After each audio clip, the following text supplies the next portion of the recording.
I'm Marta Benavides. It's time for Social Life.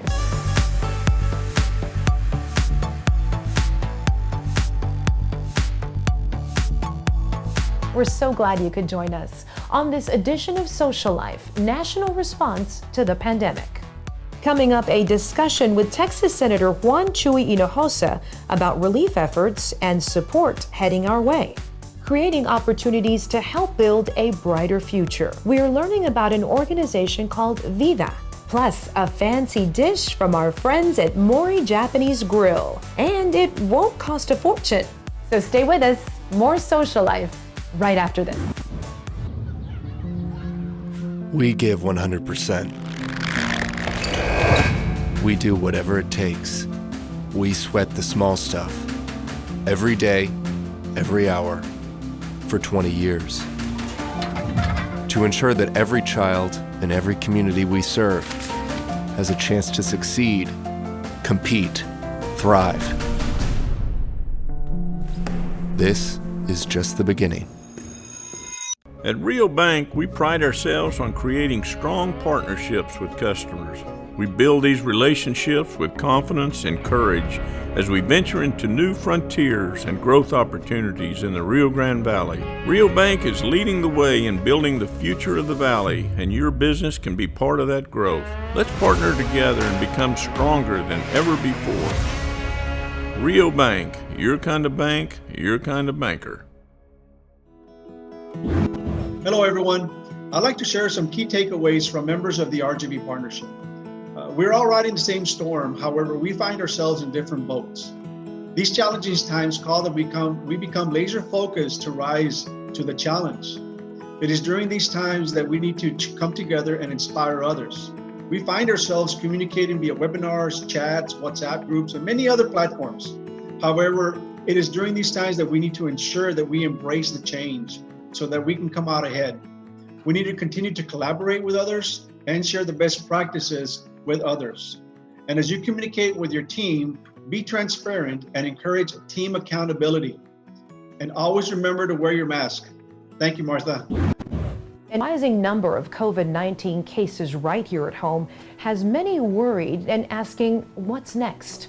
For the answers, we turn to Texas Senator Juan Chuy Hinojosa. I'd like to welcome him to the show. Thank you so much, Senator Hinojosa, for taking the time out to visit with us today. I know you're very, very busy, and we appreciate your time. How are you?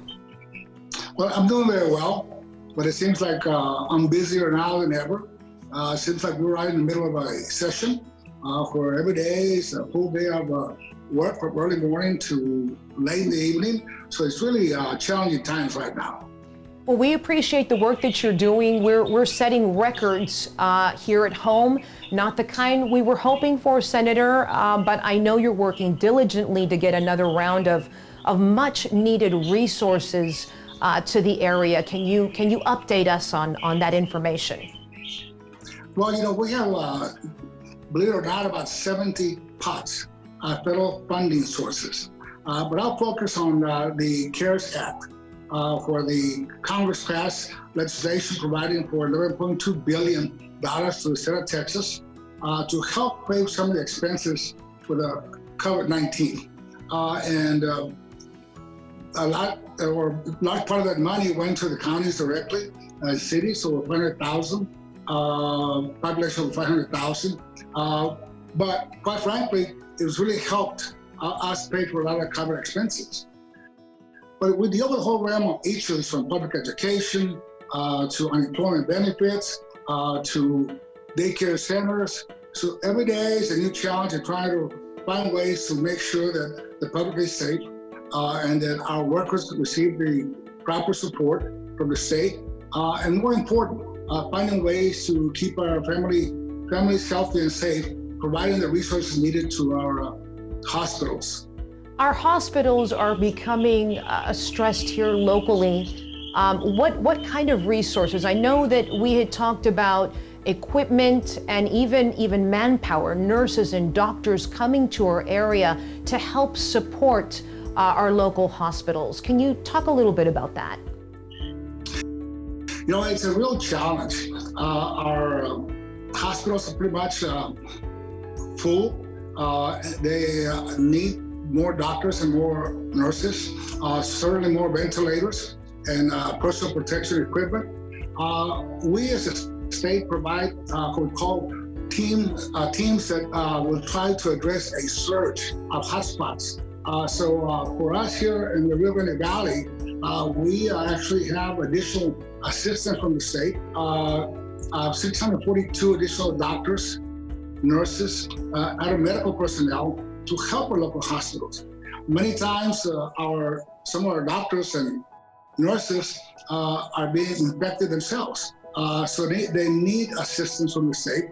And that's what we do. Another topic, Senator, that's keeping a lot of parents up at night, including myself, is how we approach the new school year in order to get our children and faculty or teachers back into the classroom as safely as possible. How do we do that?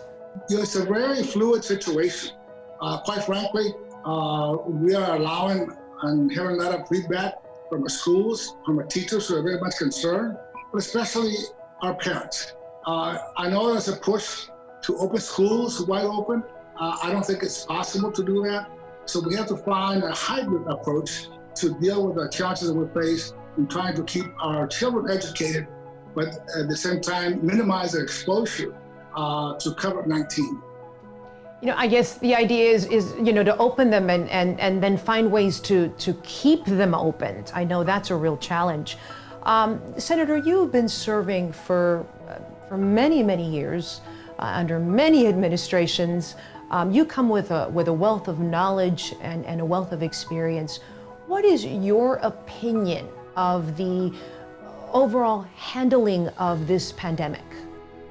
So yes, I think quite frankly, even to this day, there's still a lack of leadership at the very top. And unfortunately, it has caused more infections, and we still don't have a complete handle how to manage the situation. How do we move forward? How do we come out of this stronger, Senator? I think quite frankly, for us here in the state of Texas, we are focused on data. The decisions that we're making are based on advice, on counseling from doctors, from medical professionals, from experts. These decisions are not made in a vacuum. And people need to take it more seriously. We anticipate that we'll have a worse week this week right now we're in. There was a July 4th holiday that just went by. And people don't pay attention, quite frankly, and don't take this pandemic seriously. Well, we want to thank you for your leadership, and we appreciate the time that you took out to have this conversation with us. I hope you received our token of appreciation. Salud, Marta, and thank you for your time and your work and leadership too. We appreciate you so much, and thank you for your kindness. And coming up, how to build a brighter future. We are going to visit with an organization called VIDA when we come back.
Education, it is the key to success. And one organization known as VIDA is making big investments right here at home. I would like to welcome our next guest, Mr. Isidro Ramos.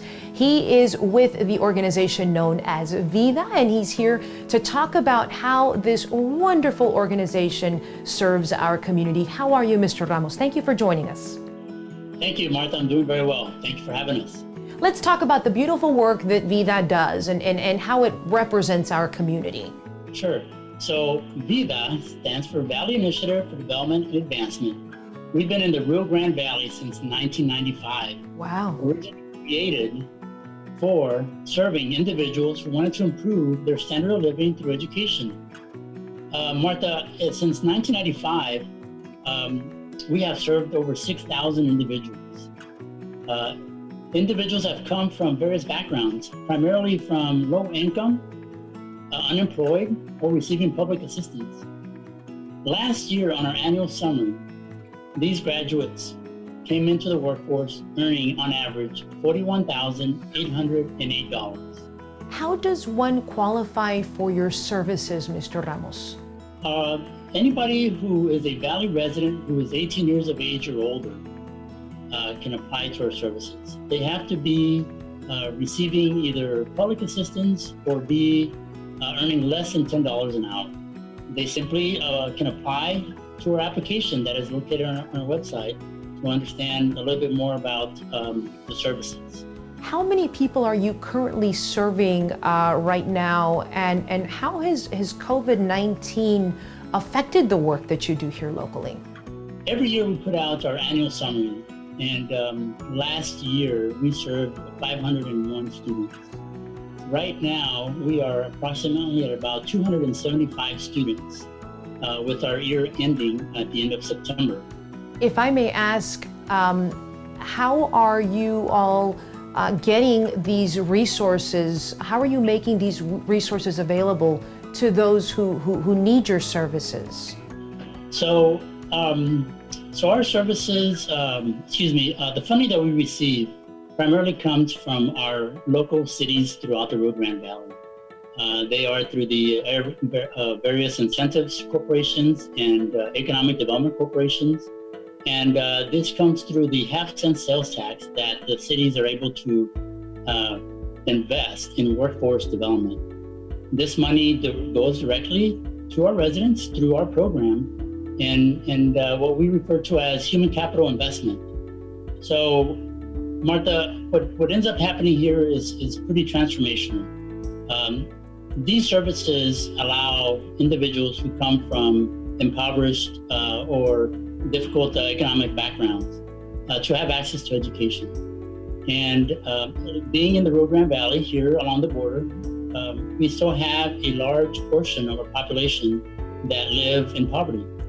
And a lot of times these individuals work in minimum to low wage jobs, which makes it difficult for them to be able to access higher education. That is where our program comes in. We are able to provide tuition assistance, case management, career mapping services for them to be able to get ahead in life. And this investment that our funders are making in our Valley residents has a tremendous return to the economy and to the individual lives. So, for example, in 2015, there was a study that was put together by UTRGV, back then Pan American, and that report, which was an economic impact study, showed that for every dollar that was being invested by our cities through our program had a return of $12. So that was a 12-fold return on that $1 that's coming back to the community through higher education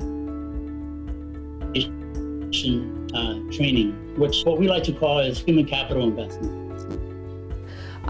You have a program that's coming up in a couple of weeks. I think I heard about August 3rd being a very important date. Yes, so we're excited that we to focus on craft training programs here in the Grand Valley. And as you know that those programs, and I'm referring to the electrical field, the welding field, the carpentry and construction field, have lost a tremendous amount of employees because the focus has shifted over to 4-year degrees. So VIDA is now putting together programs that will help individuals interested in becoming professional craft tradesmen. In this program, we are targeting industrial electrical tradesmen. Okay. So this is a fast track for anybody who's interested in becoming a professional electrician to be able to gain their journeyman license through the state of Texas.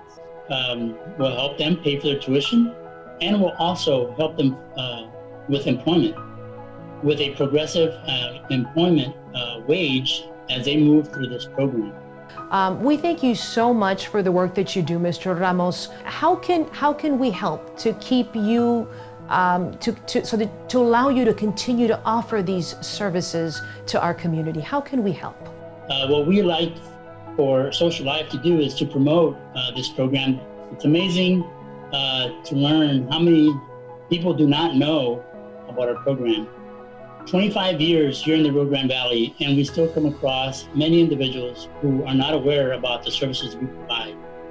So if you please promote the program and promote the benefits to our economy, to the standard of living, and to the way of life here, is definitely something that we look forward to. Well, it is such a pleasure to back the beautiful work that you do. We want to help, and we thank you for coming on the show. Thank you so much. Thank you, Martha. Thank you for having us. We wish you all the best. And coming up, a dish that's fancy and flavorful? Yes, we are delivering both in today's recipe. Don't go away. This is a generation-defining moment. And like every such moment, we will be defined not by the challenge itself, but by what we do now. During this unprecedented time, know that we at UT Health RGV will always be here to serve the entire Rio Grande Valley. To our students, our staff, and our faculty who are rallying together like never before to supply much-needed equipment, we thank you truly. To our doctors, nurses, and staff on the front lines, thank you for being our caregivers today and every day. We are all relying on you, and our loved ones' lives are in your hands. Thank you for your personal sacrifices and for bringing all your training, knowledge, and compassion to this moment, to save lives, to keep us safe, and to preserve our community. Thank you. Thank you. Thank you. You are our heroes. Well, hello, my name is Ramon Aguilar. I'm the corporate chef from Kumori Restaurants and executive chef from Mori Japanese Grill. Basically, for this recipe, we need bone marrow, we need salt. This is the Japanese pepper. You can use the regular one, the black one. The difference between this one, it's like a very lemon flavor.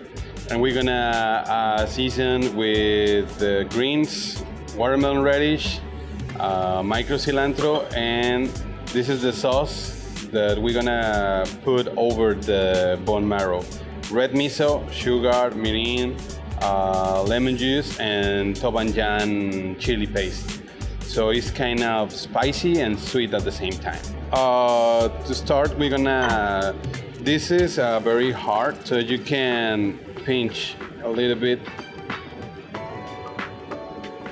before put over the grill. You're gonna add very nice amount of salt and the pepper. Once you season it, it goes direct to the grill. And first, I start from the bone side with a very hot heat. And right now, I'm gonna add the sauce. A lot of sauce on top. And this sauce is gonna start to caramelize over the bone. And as you can see, the marrow is bubbling. So I'm gonna start putting our bread over the grill. So for the bread, we can spread a little bit more of butter. And as you can see, like I said, the bone, it's like a shell, so you can keep all the marrow inside. Okay, so the bone marrow is done. So we're gonna plate.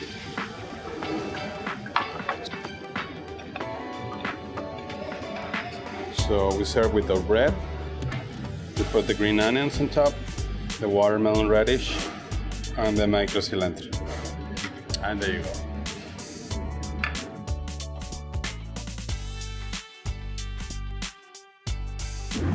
I'm gonna have to give that a try. We wanna thank our friends at Mori Japanese Grill for that delicious recipe. We also wanna thank our special guest, Texas Senator Juan Chuy Hinojosa for his time, Mr. Sergio Contreras for his words of motivation, Isidro Ramos with VIDA, and Deutsch Deutsch, especially you for allowing us into your day. We now leave you with the art of socializing.